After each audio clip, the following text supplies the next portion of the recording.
اور یہ لہجے تو کیا ہمارے نادان لوگ جو ان نادانوں کی بات سنتے ہیں کبھی اتنا بھی غور نہیں کرتے کہ رسول اللہ صلی اللہ علیہ وسلم کا مقام رب نے کیا رکھا ہے جو پوری انسانیت میں کسی کا بھی مقام ہینج کر کے بولو ہے بولو ہاتھ سے رکھے گا ٹوٹے یا نہیں اچھے رکھتے ہیں نبی پاک فرماتے ہیں اجے وہ حدیث کا ترجمہ باقی ہے بلکہ پہلے ہی میں سناتا ہوں انس بن مالک فرماتے ہیں اللہ کی قسم میں نے ریشم کا کپڑا دیکھا ہے ریشم کا اور میں نے دونوں طرف کی ریشم دیکھی خزہ اور حریرہ عربی میں ایک پتلا ریشم ہوتا ہے اسے کہتے ہیں عربی میں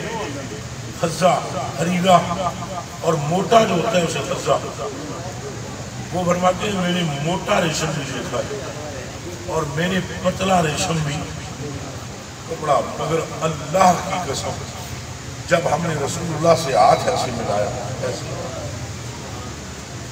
تو فرماتے ہیں میرے رب کی قسم میں نے ریشم میں بھی وہ نرمی نہیں دیکھی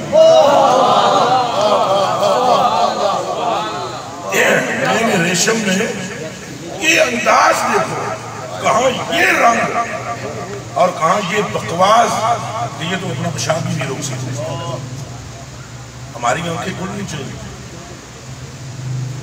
چلے ہو سرکار دے نال دا کوئی نہیں ہے کوئی دسو مجمع بولدہ کیوں نہیں بولو ہے کوئی نہیں ہے ہون دیکھو پی ٹی آئی والے آتے پریشانی آئی ہوئی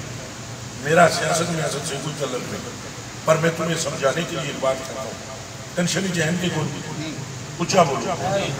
جیڑے جیڑے بندے پڑھے گئے عمران خان نے کہا میرا انہاں کوئی تعلق اچھا بولو اچھا بولو میرا انہاں کوئی تعلق اے مجرموں ایک فوجی ایکٹ کے مطابق عدالتہ قائم کرو اے پی ٹی آئی رہا جیڑا پڑھیا گیا ہے ان قرار واقعی سزا دے یہی بات ہے کہ آمنہ دے لال دا کوئی سنو جدوں کارکن پڑھے جان کا تو آڈے ہی نہیں اور آمنہ دے لال دا کوئی ہے کہ قیامت کے دن جب پڑھے جاتے تو خدا کی قسم